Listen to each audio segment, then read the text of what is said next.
Abu Dhabi টি-10-এ 3 বলে 30 run. অবিশ্বাস্য হলেও এটাই ঘটিয়েছেন শ্রীলঙ্কার বোলার দাসুন সানাকা।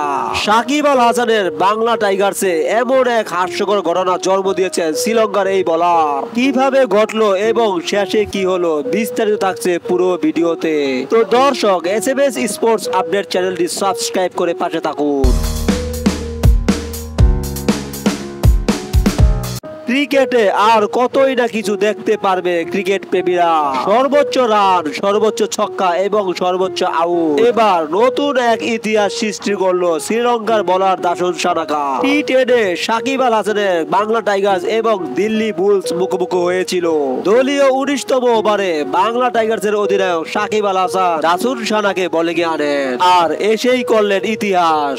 তার প্রথম 3টি বল করতে হয়েছে 7 বার বল ডেলিভারি। এর মধ্যে 4টিতে ছিল নো বল এবং প্রতি বলে 4 ছক্কা মারায় শেষ পর্যন্ত 3 বলে দাঁড়ায় 30 রান। আর এমন ইতিহাসে সাক্ষী হয়ে রইলেন দাসুন সানাকা। দলের অধিনায়ক সাকিব আল হাসান এবং কোচিং স্টাফ, তাছাড়া পুরো গ্যালারি এবং বিপক্ষ দলের খেলোয়াড়রাও হাসিতে মেতে ওঠে। তবে আসার কথা হলো শেষ পর্যন্ত এই ম্যাচ জিতে নিয়েছেন সাকিবের বাংলা টাইগার্স। তো দর্শক, ভিডিওটি সম্পূর্ণ দেখার জন্য ধন্যবাদ এবং চ্যানেলটি সাবস্ক্রাইব করে পাশে থাকুন।